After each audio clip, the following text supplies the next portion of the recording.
So before this video starts, I just want to apologize for the audio quality. When I was filming this, the microphone battery was beginning to get pretty low, so it was picking up some, well, it was generating a little background noise. So I apologize for that. But this video is just me and Marshall of Selkirk Range Sasquatch. We were just sitting in camp with our cameras pointing at each other for a couple hours, and we're just, sharing stories back and forth and videotaping each other. So this story that you're about to hear is one of my first experiences going out Bigfooting, and it takes place up at Northport, Washington, on a road called Sheep Creek. So here's the story, and also I apologize again for the audio quality.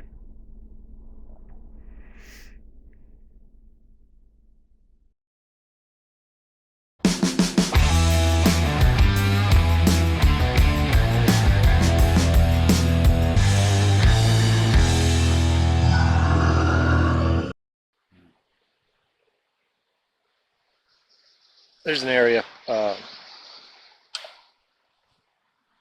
around Northport, just north of it, called Sheep Creek. I've been up there twice when I first started doing this whole Bigfoot thing. And a friend of mine, we camped for, I think it was 2 or 3 days. 2 days the first time. And we didn't want to camp in the Sheep Creek campground. So we drove a couple miles past the campground and found a dispersed site to camp at, right next to the creek.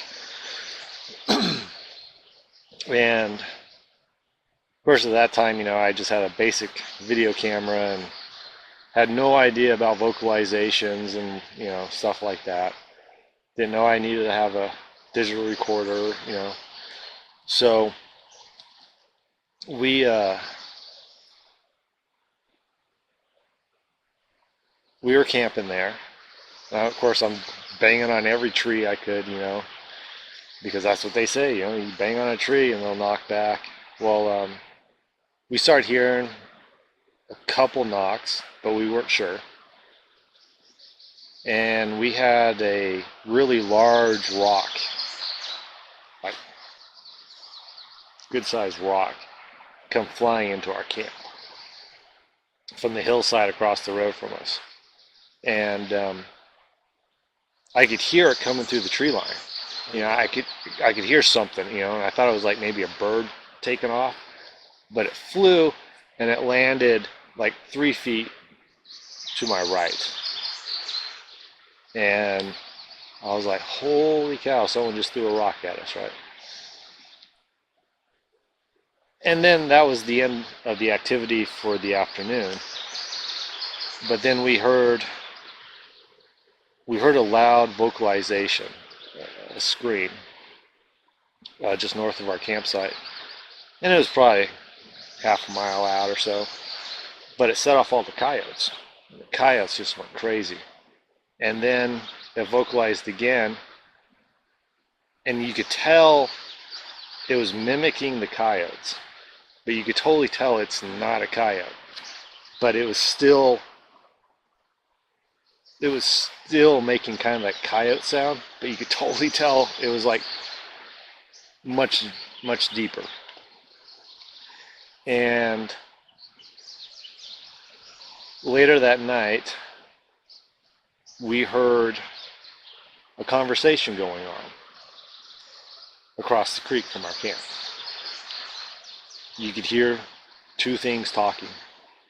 You couldn't make out the words. It was mumbling, but you could hear something having a conversation on the other side of our camp. And we start, yelling at them, like, hey, shining our flashlights and our rifles, and like, hey, quit screwing around, if it's a person, It just continued. And I turned on the laser sight on my rifle, and I shined it in there. I was like, look, I got 30 rounds I can just open up right now, knock it off. Nope. It kept on going. So I knew it wasn't a person. I mean, unless it was a psycho, willing to die. And we eventually went to bed later that night. And I mean, the amount of knocks going on all night long. You could hear something running around on the road. I mean, just boom, boom, boom. That was my first, introduction to Bigfoot. Terrified the shit out of me. And of course, did I have a recorder going? Nope. Had no idea. After all that, we went for this hike. And we ended up hiking maybe 8 miles that day. And where we went in the direction where we heard the first vocalization. And we get up to the area, and the roads kind of fork. And there was this offshoot road that kind of zigzagged in between the two of them. And we ended up finding an impression in the ground. And it was a 16-inch impression of an outline of a foot. And the ground was hard packed. And this thing was just a fraction of an indent in the ground. But we couldn't even stomp into the ground. And of course, my buddy at the time, wasn't really sure how he felt about the whole Bigfoot thing, I was like, I gotta cast it. I gotta cast it. So I casted it. And you could see all 5 digits in the cast and all that. And we continued hiking after that. And we ended up finding this beautiful camp spot. I mean, it was just made for camping. Just out in the middle of nowhere, right next to the creek. And there was this old fallen down tree that someone had stood back up. And it carved in it, don't mess with the Sasquatch. The jerky commercial. Really? I was like, oh, dude, we're camping here in October. We're going to come back and camp right here. It's a sign. So we packed up and we left. And the following weekend, I drove back up with another friend. And we went up to where I had casted that first track. And we just backtracked it. And we found about a dozen tracks where it traveled between, there was the road, and then there was another zigzaggy road. This thing, the track had gone through the shrubs in between the two roads, so it stayed off the road and walked through the brush. But we could follow the tracks, and I mean, it just continued. And these were 6 to 7 foot steps length, Stride. And so in October, we ended up going back up there, and we camped for, I think, 4 days. And I was doing everything this time. I had a recorder this time. I had, I was ready to go.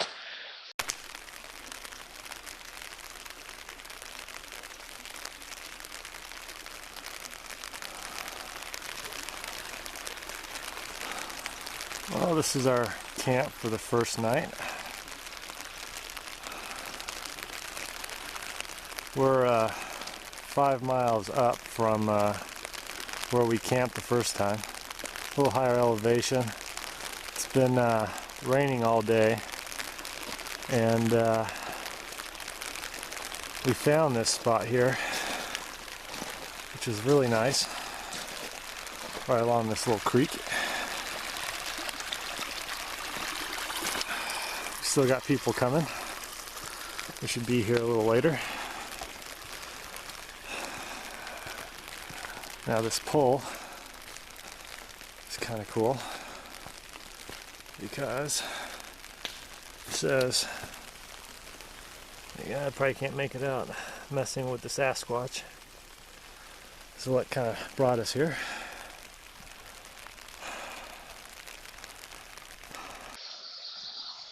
And first night, not much. Went on a hike.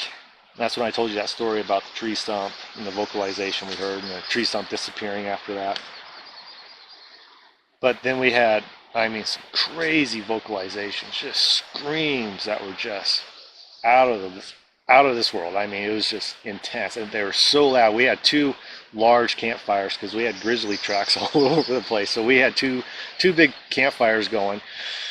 Hopefully that you know keep the bears away. Right. But I mean, they were so loud that it drowned out our campfires. And we were hearing knocks off and on either side of us. But what was really weird is what started after all the screams, or sorry, before all the screams, was these bursts of light. So far, I have not been able to, even with my spotlight and all that stuff, I can't recreate the light yet. But it was like an explosion of light up on the hillside.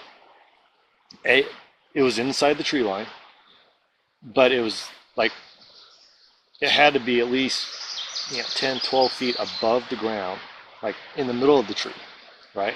And it was just this burst of light that just came up and out. And it lit up the trees, but it didn't light up the ground. It just lit up the trees, and then it was gone.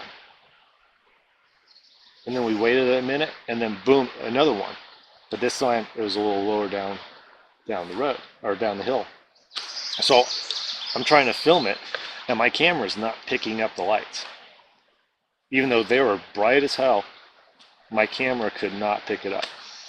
And we watched 3 of them just, it was the weirdest thing. It was like something was coming down the hill, and about an hour after that, that's when we started having those intense screams and everything.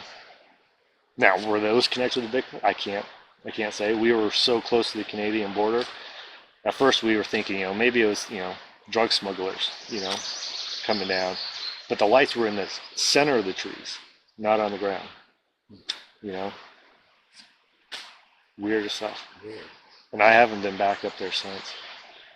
It's just, as soon as you drive up there, it's just, there's this vibe about the whole forest up there. I'd love to go back, but. And this is near Northport? Yeah, just outside Northport.